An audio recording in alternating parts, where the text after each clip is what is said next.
মারো না, আমি লিছি টাকা, আমি লিছি, আর মারো না। তুই ভাত খাবো না মদ খাবো? আমি ভাত খাবো। তাহলে ফেল, এখনই ফেল মদ, মদ ফেল। আরে মদ আর খাবোই না, মদ এত আশা, মদি আর খাবো না, মদি খাবো না।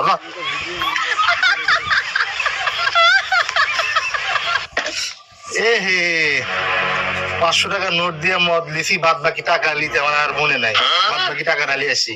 আচ্ছা, টাকা নিয়ে যান, তাড়াতাড়ি বাড়িতে আসা হয়। আচ্ছা।